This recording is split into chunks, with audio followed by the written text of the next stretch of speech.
Just a little book with all the demon names and just say, names. Just say the name. Okay, Valak. No. Okay, Paimon. Okay, no. And just keep going Just name keep by going name. name by And name. when they freak out, oh, that's There the we name. are. There you are. Gotcha.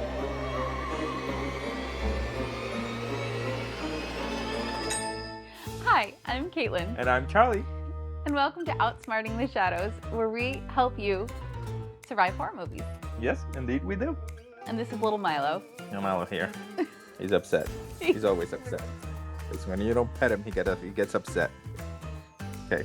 So today we're talking about finally continuing with the Warrens. Yes, with the second Conjuring. The second Conjuring. Weren't we supposed to do like Annabelle Creations and then Annabelle Yes. and then Okay. the third Annabelle or the Warrens were after that? So way before we do spoiler warnings, I'm going to do a little bit of a story here.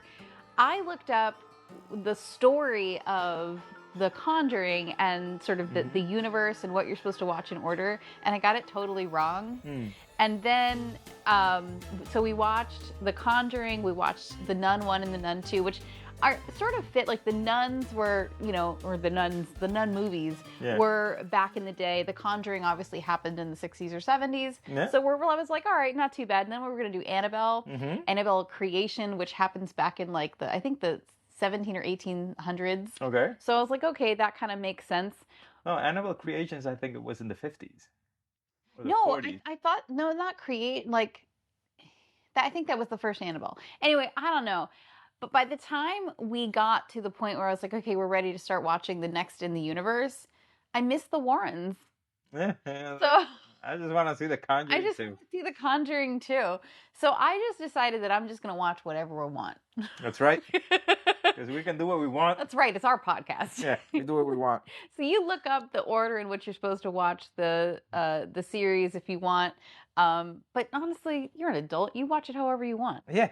Just watch the good ones. Just watch the good ones. So we decided to watch The Conjuring 2. I missed Ed and Lorraine. And man, they really played into that on this one. Yeah? Onto what? Into like Ed and Lorraine's relationship in this movie. Yes. So before we get into spoiler warnings too, I also want to let everybody know that we are going to have a special episode coming up. Really? We're actually going to have a couple of special episodes coming up. News to me? I talked to you about it briefly, but he never knows what's going to happen until it happens. Yeah, that's how it is. That's how it is. Sit down and let's see what we're going to talk about today. Yes. So what I want to do is have a couple of episodes in the month of October where we talk about movie concepts.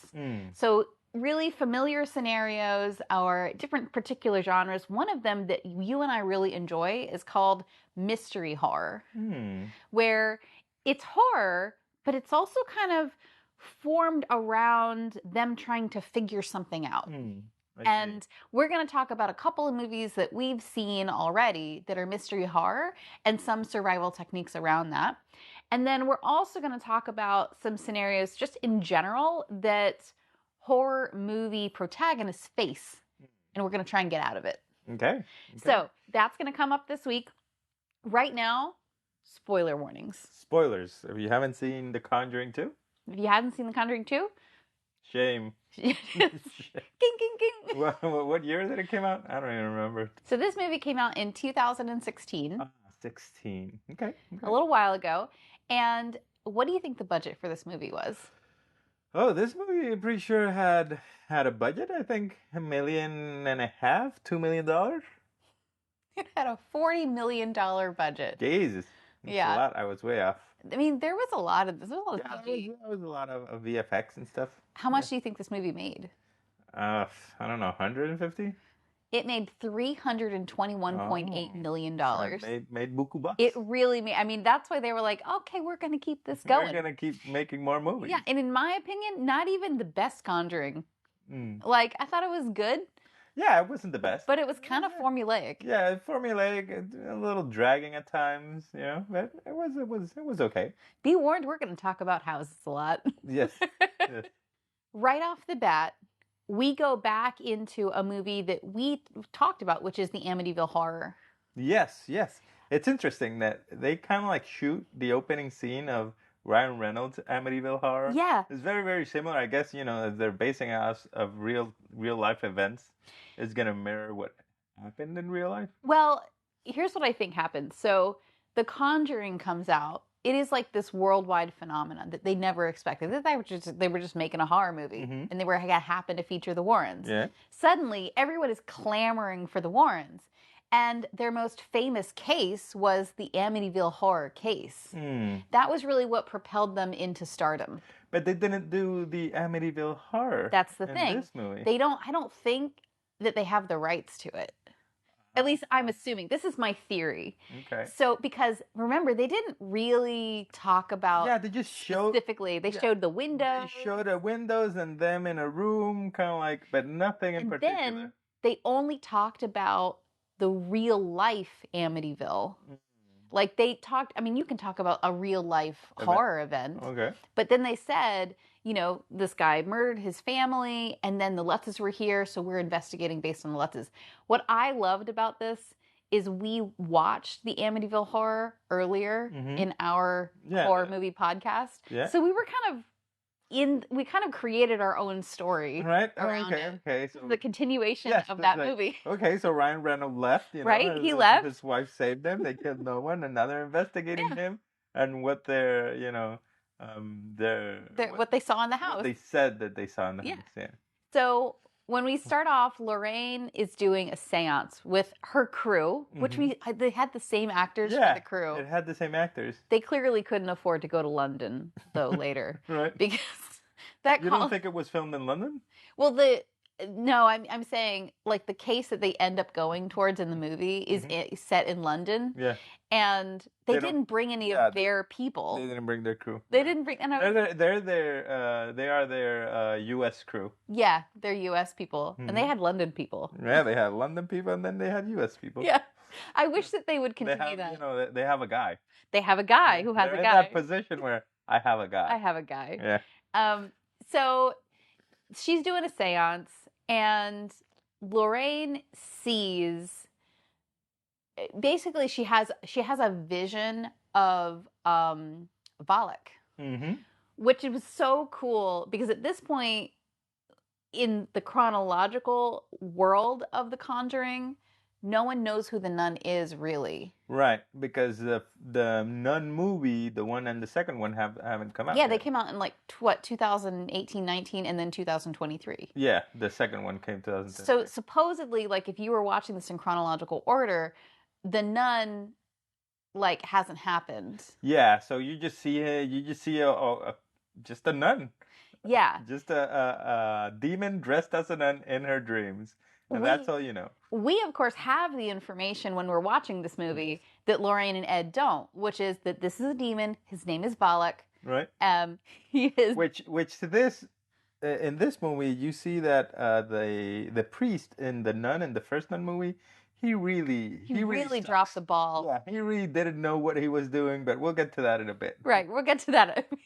We knew better. You knew immediately. Right? Oh, what are you doing? What are you doing? Anyway, we're going to get to that.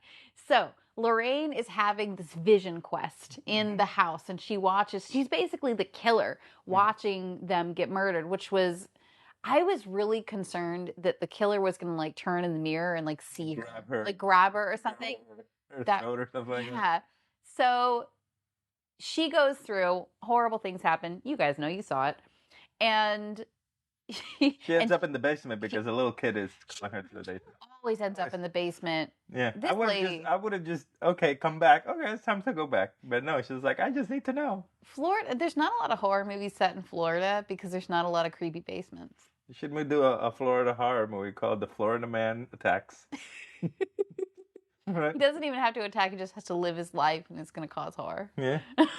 She's going upstairs. She's following the killer as though she is the killer. It was very disturbing. Yeah. And she sees Valak. She does. Well, she sees him in the basement. She sees the Valak demon in the basement. In the basement. But she sees a vision of Ed being stabbed through the chest by this giant piece of wood. Yeah, when she asked the nun, which... Interesting enough, in none of the movies do they call the demon the nun. Right? They never do. Yeah, it just looks like a nun, and nobody. acknowledges that it looks like a nun. Except for that one nun who said that it's a shapeshifter and it tries to blend in with us, which is a terrible blending. Yeah, but no, it doesn't do a very good job. Right? You can see the It blends into nothing. fangs and the red eyes, Right? right? And the white skin, and and it's the why is pasty it white so screen, tall? right? And Like, then the giant, features, giant nose. It's like, listen, everybody knows immediately that you you're were a not good demon. nun. Like, why are you trying this? Right? This Yeah. doesn't make any But sense. nobody says yes, the nun. It looks like a nun that that is going to murder you. Yeah. No, they never say that, which is interesting. And she never says, you know what? The darnest thing happened. In that vision, I saw a nun. Right. They say, oh, a demon, that dresses like someone to go against your beliefs. Why don't you just say, listen, I saw this demon. It looked like a nun. It was really strange. And when he painted, after this, he painted the nun. Yeah. And she's like, oh, that's the demon I saw that, showed me how you were going to die. Yeah. So that experience at Amityville was really disturbing to Lorraine. And Ed was like, he was kind of worried about her because he was calling her back and she was trying to communicate to him, no, I've got to follow this little boy into the basement. And ultimately, she makes the decision later on that she's like, I think we should stop for a while and just do the lectures and things. They also, after Amityville, they start to go on to interview shows. And who knew that Ed had like a really awful temper, man? I mean, it wasn't such an awful temper. He didn't do something wrong. He's like, you're a liar. No, I mean, it was pretty cool. Oh, you're calling me a liar? Yes, I am. Oh, don't you dare. What are you going to do? Right? Right? What are you going to do? He's like, you calling my wife a liar? Like, he gets really upset. So, and I really enjoyed that. Yeah. That was really cool. So later on, they decide that, okay, we're not going to take any more cases. And then immediately they take on another case. Right. Right after that, oh, there's this lady. What do you think? Oh, that sounds like an old codger. Right. That's like, that's a 10-year-old girl. Like, ging, ging, ging. Okay. So we have to investigate. Right. Well, she does start to see visions of the nun in her home. Remember that hallway scene? Yeah, where her daughter says, who is that? Yes. Which in and of itself, I would be like, whoa. Whoa. This is too much. You're not supposed to be here. In this movie, as much as I love the Warrens, I started to see a crack in their armor. Meaning, I wish that they were more prepared. Right? Why don't they have like a utility belt filled with stuff? Right? In every corner, like Totally Killers, like the mom in Totally Killers. Yeah. And she had stuff stashed in everywhere. Every area of just her in home, case. just in case. A gun under a table, a taser on next to the stairs. If your business is going after demons, you should have all of the equipment stashed everywhere. Demon equipment. Yeah. So Little satchels filled with holy water and stuff. Yes. But it's like every time they encounter a demon in their home or anywhere, they're so freaked out and surprised. Right. And I'm like, okay. I mean, clearly they're coming after you. You're coming after them. Right. So then she goes after the nun in their little kind of like office room. Yes. Which this scene is a really creepy scene where you can see that the nun is right there, but it's a painting. It's the painting, but it's not. Yeah, it's not, but it is. And then you see the nun, the shadow, kind of like they did in the Nun 1, but it was done in this movie first. Yes. So that's why whatever they did in that movie, they set the ground on this movie. Yes, they did. And it was really, really well done. That scene, survival-wise, it was terrible. Right? But it was a really creepy scene. So let's talk about survival. Yeah, survival-wise, take the painting and slash it. Burn it, slash it. Don't hang it up. Don't hang it up. If your husband and you do supernatural anything, and he creates a painting of a vision that you had that is associated with his death or anything terrible, which you did not tell him. Put it in your little room. You did not tell him. No, she didn't tell him. So, listen, Warrens, y'all are failing. Yeah. Okay, interpersonal connections are. They don't have the 7-minute rule, right? They don't have the 7-minute rule. They don't. They would be using the 7-minute rule every day. I guess so. Well, so the Warrens kind of are exempt from the 7-minute rule. What if the listener doesn't know the 7-minute rule? Listener. So I have the golden rule, which is always get upset because anger trumps fear 100% of the time. That's my rule. That's his rule. Now, his rule comes directly after my rule, if my rule doesn't work, because my rule doesn't always apply. Okay. Okay? So my rule is, if something creepy happens, it could be that you don't know that it's a demon, you don't know that it's supernatural, but you're hearing weird noises, or maybe there's a creepy painting that suddenly appeared in your home, and you've had a vision previously that that demon or was associated with your husband's future death. Mm-hmm. Could happen. So if that happens, 7-minute rule. You leave your home, you gather as many family members as you can on the way to the car, but if they're not there and you have a cell phone, you call them and you say, listen, the 7-minute rule is coming into play. You have 7 minutes to get in this car, and then we are going for ice cream. But in this situation, there's no cell phones, only landlines. It's true. But fortunately, their house is fairly small, and I trust the Warrens to be able to collect all their family members. I mean, her daughter was right there. Yes. And they only have one, right? Yeah. Yeah. So she's right there. And then her mom lives with them as well. Oh, but nobody cares about her mom. Yeah, that's right. I mean, we don't. We never see her in this movie. No, not in this one. So here's the reason why the specific pieces of the rule exist. You don't go collect family members when you're trying to leave, because that's always how people get killed. They're like, we're going to leave, but we just got to go get Janet. And right. you're like, nah. Just leave Janet. Janet is dead. Janet is dead, or Janet is stuck. Janet's with the evil thing that you're trying to avoid. And could you, while you're going to the car, just start screaming, I'm going to the car? That's true. You could just start screaming, like, listen, Janet, I'm going. You know, of course, the thing is, if it's like ends up being a slasher or something, you're telling them, you're announcing where you are. And that's also a no-no. Yeah. The whole point of the 7-minute rule is to save. You quietly leave. You get into a safe position. You give them enough time to get to you, because they should also know the rule. Mm-hmm. And if they don't get to you, the reason why you're not going to a hotel or something and you're just going for ice cream is a fun, happy thing that happens way before all the creepy stuff happens. What if it's midnight? Well, then you go to Joe's, which is the midnight ice cream place here in town. Who's Joe? Remember the Joe's ice cream? They're not open 24/7. I thought they were. No, it goes like at 10. Walmart then. Well, nobody wants to go to Walmart. I know. I prefer to stay with the evil people. Go to Walmart. Go to the I don't know, Waffle House 24/7. Oh yeah, go to Waffle House. The point is, you do something that's like fun and What if they live in the West Coast? Oh my God. There's no Waffle House in the West Coast. What's open 24/7 on the West Coast? If you're from the West Coast, leave a comment of what is the Waffle House equivalent in the West Coast. Yes. Let us know where you should go. And it should be like a fun outing, usually that involves food. It gives the demon or slash or whatever enough time to go, oh, they're not here, and then, they'll leave. Okay. So that's the 7-minute rule. Now, the Warrens, they pretty much have to use the golden rule. Yeah, get upset. Because they're already in it. They have a job to do. That's their job, is to investigate all these You can't use things, the 7-minute rule. Right? Which is what she does. She tells her daughter, be off with you, go away. Yeah. I don't know what she did with her. And then she goes into the little room following the nun. Yes. And then music comes up and there's the portrait. I don't know why he would hang it in his office. In his office. Instead of in their museum of horrible things. Right? Because she didn't tell him. If she would have told them, listen, this is the creature I saw and it showed me how you were going to die, then maybe this should go in the little, cabinet of curiosities. I got to tell you, sweetie, I am more disturbed that Ed painted this and was like, it's my favorite painting. So far. I love it so much. I've really improved. Yeah. And I'm like, okay.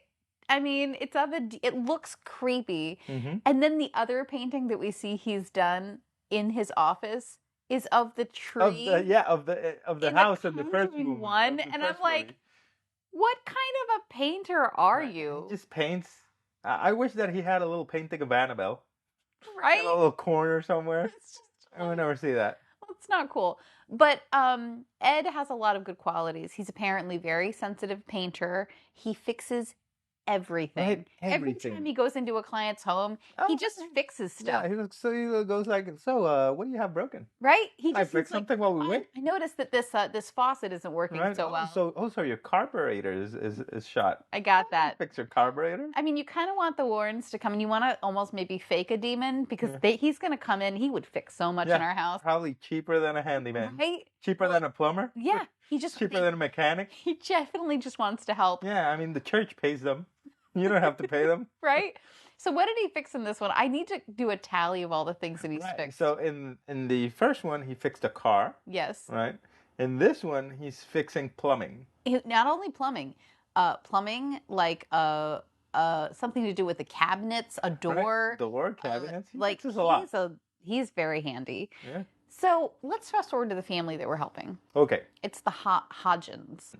It's Janet, Billy, Margaret, Maurice, Peggy. And it's a mother, and she's got a bunch of children. She has so many kids. Yes. The thing that I just got immediately tense over in this movie is we already knew that the Warrens were going to be called, which means that anything supernatural that occurs was going to happen and accelerate real quick, where they needed to ask for help. And throughout the movie, I mean, I've even seen the movie before, and I was like, oh my God. Right? Look what's going to happen next. It was pretty freaky. So in this movie, it looks like they had 3 different type of demons, because they had the old guy. Right. The guy who died. There was the nun, and then there was that creepy British demon that had really long legs and had kind of like a little cap and a smile and an umbrella. The crooked man. And that wasn't the old guy. That was a different type of demon. I wonder if they were trying to see if they could fit a crooked man story. Is that a story? I don't even know what that is. So there's a few different ones that look like that. There's the crooked man. There's the empty man. There was I forget his name, but there was a man who was harassing young girls, and it was a mythical creature. It didn't exist, and it was convincing them, the long man, to murder other girls. Isn't that the... I forget the name.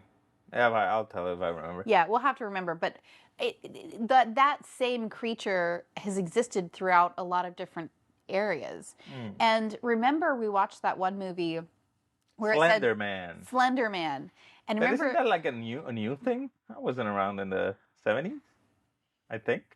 I think it was the crooked man back then. Oh, I don't know. But I also am wondering if, remember we saw that one movie, the tall man in the dark hat doesn't like you. Oh no, that was a podcast. Oof. That was Spooked. Yes.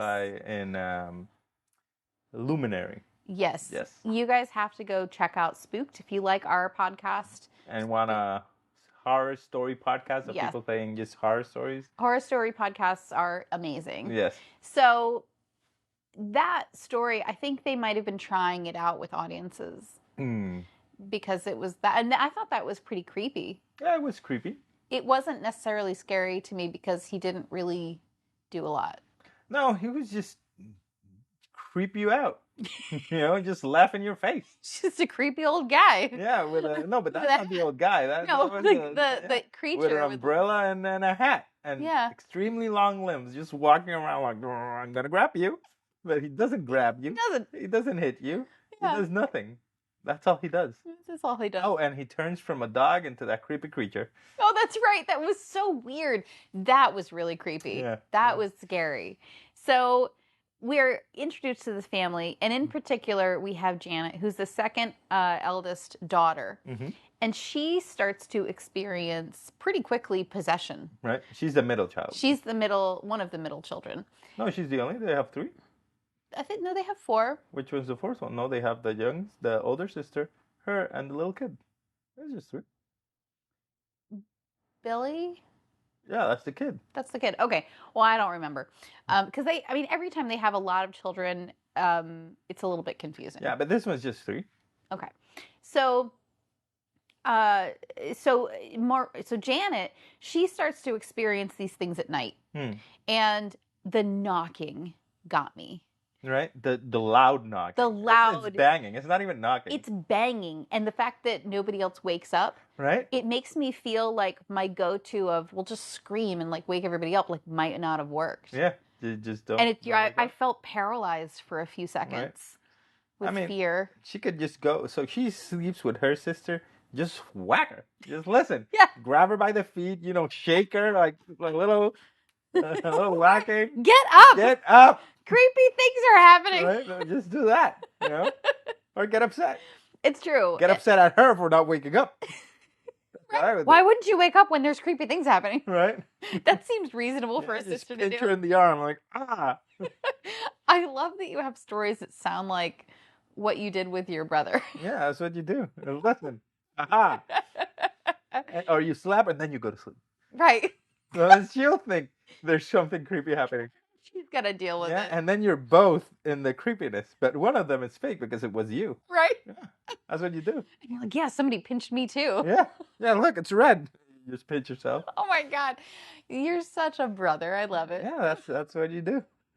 Well, Charlie understands all of the ins and outs of these siblings, I think. And they also, so the kid Billy has a little tent at the end of the hallway. Yeah, which he never goes into. The whole movie. It's just there. It's just there for the creepy things to live in. Yeah. Which I think is pretty cool. I actually like this family. They seem really sweet, but the mom seems super stressed out. Right? I mean, she's a single parent. She's really poor. Yeah. The house needs a good paint job. They need to check their plumbing. I mean, they have a pool in the basement, which shouldn't be a pool, but it is a pool. So I think initially that's where that washing machine is. Yeah, and she broke. So as I understand, they broke the water line. They just left it to fill everything up. And maybe they don't pay for water. Right, because later on he goes in there. Swimming pool. And it's flooded, right? That you could swim in there. Yeah. And the only thing we saw is that, the little line burst. So they just, that's how we exist. I guess that's how we live now. And I was so curious, like, how in London is this situation managed? Because is it normal? Is it normal? The basement is underground. There's stone on every side, like good, hard, ancient builder's stones, right. One would assume. There's no gypsum board there. Nope, there's no shoddy U.S. construction involved. No 2x4s, no gypsum board, none of that. Right? And when Ed goes in to help with the plumbing... Right?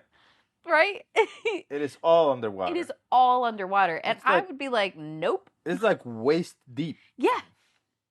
It's legit. Yeah. I mean... It's deeper than what you buy for children. Yeah. So, of course, things accelerate quickly for the Hodgins, to the point where eventually her daughter gets bit on the neck. Yeah. They all start to get bitten.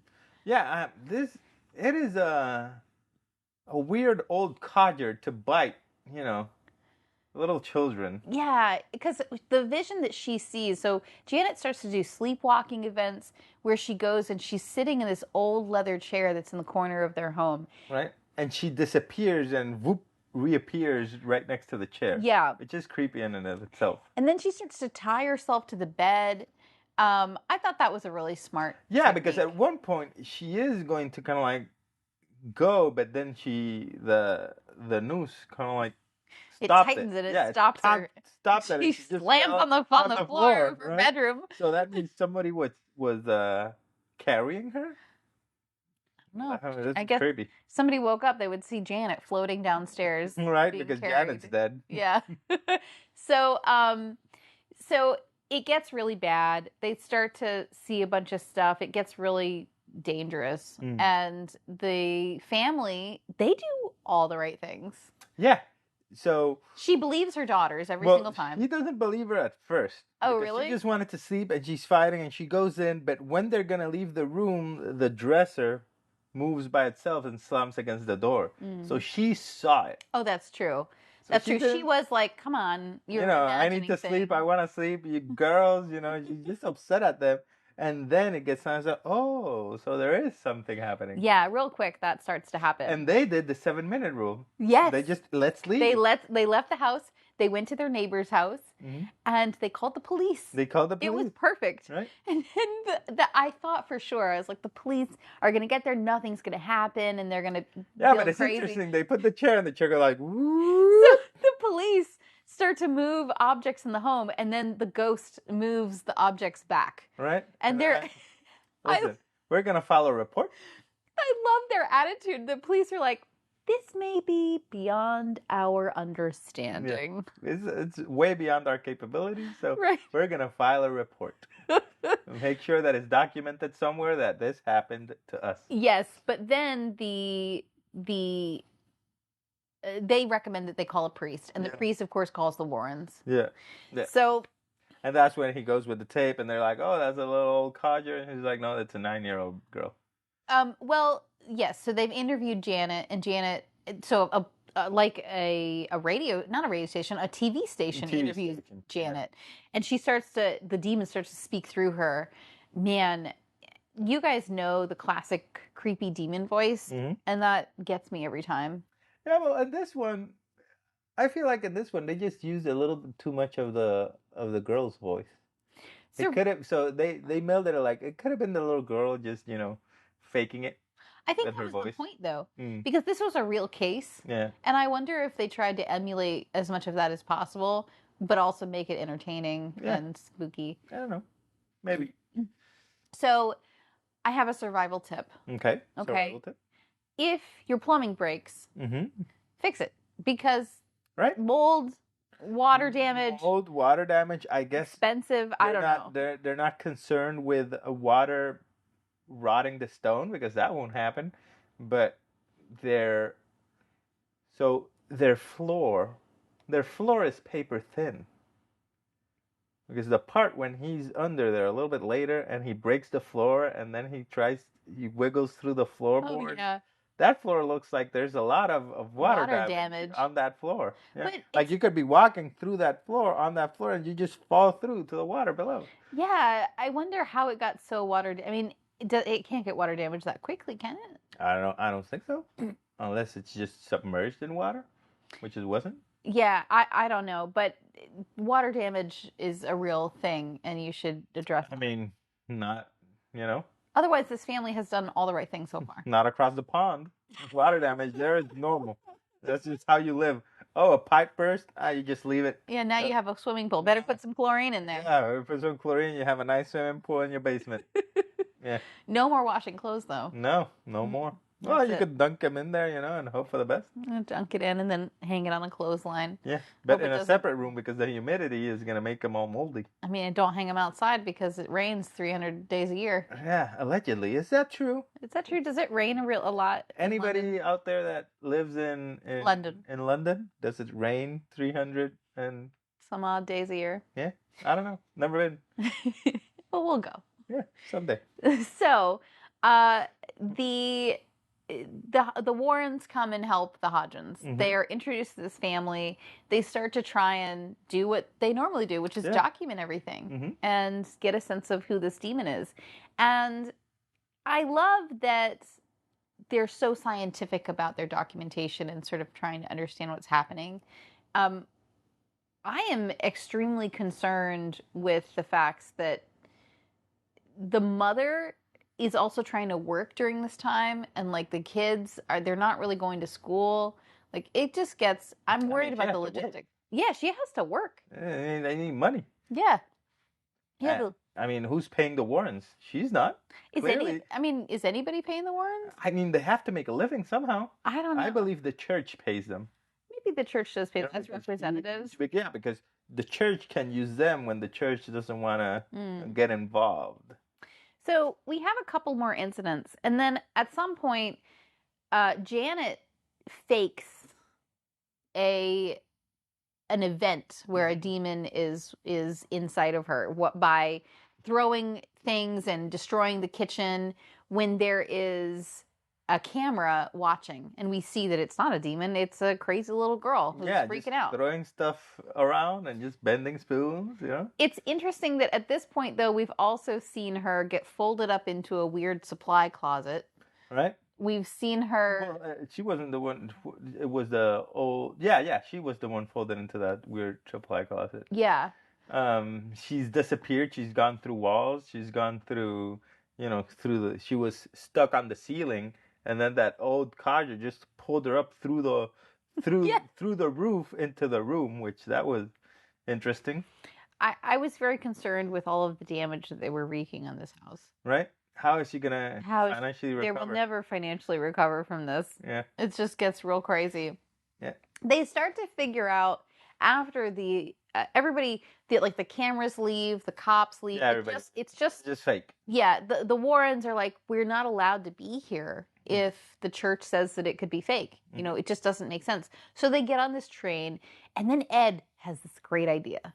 Right? Right? Yeah, because first there was an interview with her talking as the old guy with the camera crew of the news station, right? Yes. And then when they got there, he did another interview, which this interview was interesting, that he had to look away, and you can see kind of like in the fogginess of the bokeh how the kid turned into the old man. That was interesting. That was really cool. They'd had some really cool visuals in that. And then in one of the interviews he said random words, and then in the other interview he said other random words. Or not in the other interview, when the lady got sucked into the supply closet.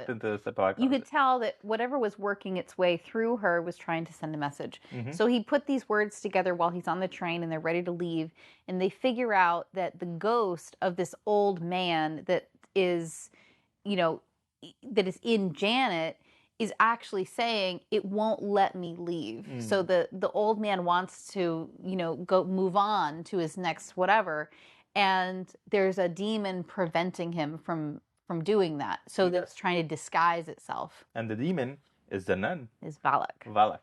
So the defiler. The Marquis of Snakes. The Marquis of Snakes. The Unpure. Yes. It's Valak character. He has a really cool name. It was really cool. Right? So we've also seen a couple of scenes where Ed has gone into the water basement. Yeah. And he almost dies. Like, the lady almost dies because, like, the demon tries to grab him and stuff. Right, but he didn't see it, and then it kind of creeps up on him, and then he looks back, it's not there, and it's under water, and he grabs it. That was a pretty creepy scene. But what was interesting here, so when he gets back, so they're on the train, oh my God, they realize it's a demon, and they've been hook-winked, so they would leave. But now he realizes, oh no, it's real, and we gotta go there. Yeah. And it's raining, as it is, allegedly, in London. All the time. So when he gets there, the doors are closed, and when they try to get in, it's stopping them from getting in, so he decides to go to the basement, right? But when he goes to the basement, what's interesting is that there is a huge, huge waterfall into the basement from outside. But it's not clear why that is. Is that how their house? Is that how their house works? There's just water everywhere every time it rains. Because that would be a horrible place to live. That looks like a laundry chute. So the laundry chute, all the water from outside comes into your laundry room, into your basement? I'm not really sure how it works. Is that how basements work in London? I don't think that's how it's supposed to work. I don't know. Sounds correct. I don't think that basements are supposed to be built like that. Maybe there's some damage. Right? But we don't see... Maybe something was cut during the movie where something goes to the basement fell and broke, and that's where all that water's coming from. It doesn't make any sense. That so much water is getting into that basement. Right. Because of just normal rain. Yeah. And also, a lightning bolt strikes a tree outside of their front yard and forms the perfect spear that was in her vision. That Ed was going to die. That showed her. Yeah. Mm-hmm. So of course, Ed's like, I've got to go save her. Mm-hmm. And Lorraine runs forward, and she starts to realize that she's got to find the name of the demon. Right, because allegedly, now here, this part is where the priest in the nun movie was an idiot. Right? Because Lorraine, she's not a nun, she's not a priest. But she knows that everybody knows this. Yeah. Right? Even we know this. This. If you figure out the demon's name, that gives you power over it. Yes, and Right? if you use the demon's name against him, you Right? have the ability to expel him from the to premises. vanquish him To back vanquish into him. to the depth of where they came from. Yes. Right? And So, how is it that no one in the Nun, or the Nun too? well, and see, the thing is that in the Nun, he was just reading random books, and it was right there. It was right Oh there. yeah, this demon is Valak, the defiler, the impure, the Marquis, of Snakes. And I was like, he has the name. He has now it. he can use it. And what does he does with that information? Nothing. He does nothing. He doesn't say the name. He doesn't say, "Oh, I figured out the name." Maybe hey, Valak, see if he looks. Right? See if she looks this way. No, he does nothing. He just gets knocked out and does nothing. Right. So that was a useless priest. It really That's was. the worst exorcist priest I've seen. Yeah, he was. The only thing he had was cool hats. Right? Cool hats and tailored suits. Yes, man, he could dress. Yeah. So Lorraine realizes that when she had this weird vision earlier in her home, earlier in the movie, she was like scribbling in her Bible the name of Valak. Yeah. So she goes back, she gets her Bible, she gets the name, she runs after Ed, who's like, I'm going to go save him. She's like, no, you don't understand, because she hasn't told him about the vision. Right, and he's blinded because of steam. Yes. Now, that was a little bit terrifying. Right? Like, see, here's like, a little steam gets in your eye. No steam have ever got in my eye, but you get blinded that much for so long? Is it like when you scratch your eye that it hurts and you can't see? Have you ever, like tried to drain pasta and, it's a lot of pasta and it's so much that it gets into your face? No, because I just go like this. His eye is smart. Well, sometimes you can't do that because it's a really big pot. I don't know. Okay. Anyway, you don't cook very often. I think you're wrong. But there is a possibility. It could really hurt. I don't know how he recovers later. If he's that blinded and injured. So he's stumbling through the house all blind, still determined to save this lady. How? We don't know. I don't know. He finds himself in the second floor, so he goes upstairs. Right. Goes upstairs. He finds Janet, and she's at the window. Yeah. This was a cool scene. Yes. And she's ready to kind of jump. And now the thing that I'm confused about is I wish they had more of an understanding of Valak's motivation. If it's just to cause terror, one little girl at a time seems very inefficient. Yeah. If it's to come into the world and possess someone, really, like take over a body and then live as a human because you miss life, killing your host is probably not the best way. Yeah, I feel like this movie, they were kind of like just make scary scenes and spooky scenes. Let's hope for the best. I feel like, so at this point, the Nun movie wasn't a thing. So I think they just did random stuff, and the Nun just got super popular. And they said, "Oh, now we have to do a movie. We have to do a whole thing. What if that the creepy, tall, slender demon was popular instead of the Nun?" They probably would have done the Crooked Man. Yeah, they would have done the Crooked Man. The Crooked Man too instead of the Nun. Because in this point, there's nothing. It's just a little demon dressed as a nun. What's funny? I think that they did intend to do Crooked Man stuff because remember in the very end, he took the Crooked Man thing more than anything else. Right, and the Crooked Man had more screen time than the Nun. Yes, because the Nun, she's in it what? Twice, 2 or 3 times. 3 times. One when she sees her in the beginning. Then when her daughter sees her and in the painting. Yes. And then in the end. Yeah. Those are the only 3 scenes. And the Crooked Man is, in the dog. He scares them. He was in his little tent. Yeah. He was in a lot of places. And it's interesting that whatever happened in this real life case in London, it was about Janet. And I feel like everything around it was what the movie made. But I would have really liked to, I want to see what actually happened with Janet and that demon, and like, was it named Valak? Like, what was the what did she actually say? I don't know. I'm curious about that real life case now. Yeah, I don't know. Yeah. So research. Yeah, research in the future. So as we continue with this, Lorraine and Ed are upstairs. Janet's about to jump out of the second floor window onto a giant trunk that has been turned into a spike of a tree. And it's the same spike that... By lightning. By lightning. Which I don't think that's how lightning works, but let's just leave it there for now. Let's talk about survival for a second. Right? Because we haven't really talked about that. So if you are a child that is not possessed in this family, your best tip is to try and stay low and avoid it and do the 7-minute rule as much as you can. Yeah, but I mean, they did that. They went into the neighbors. But they did everything right. If I was one of those kids, I'd be like, listen, do you mind if I stay with like the Wilsons for a little bit? Right. Like while you guys work this out? Yeah. The next thing that I would recommend is, as Ed and Lorraine, they need to get their act together a little bit. Right. They need to have more of a plan. They need to talk to each other more. They're just doing tropes 101 that they're like missing. They need to have their demonology belts. Right?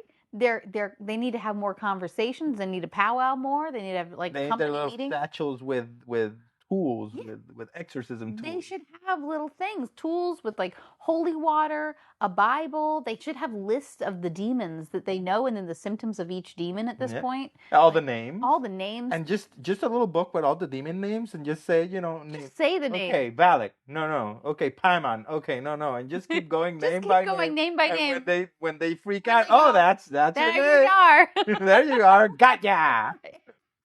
Efficiency. Just start naming names. I feel like... I mean, how many demons could there be that come, that possess people, I mean, no more than 1,000. What? 1,000 names? You can rapidly just scream out names like crazy? Well, you want to be really efficient with it. You record yourself saying all the names, and then you just play it. And when it goes like, okay, let's go back. Let's go back.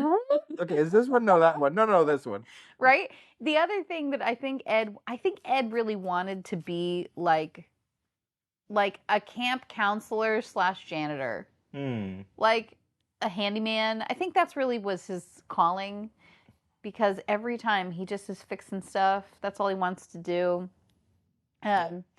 Just fix everything. So the climactic moment of this movie starts to come when Lorraine bursts into the room. Ed is holding Janet, trying to prevent her from falling. Yeah. But he's holding on to a curtain. A really strong strong curtain. Because if we hold down to a curtain here, we're gone.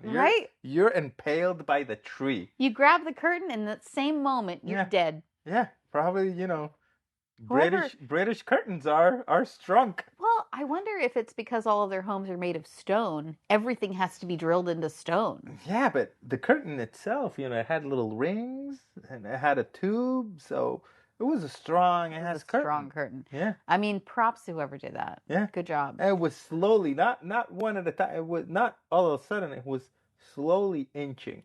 It's like, that's not a thing. I try to hold on to these curtains, and the wall comes down. Right? That's not how it goes.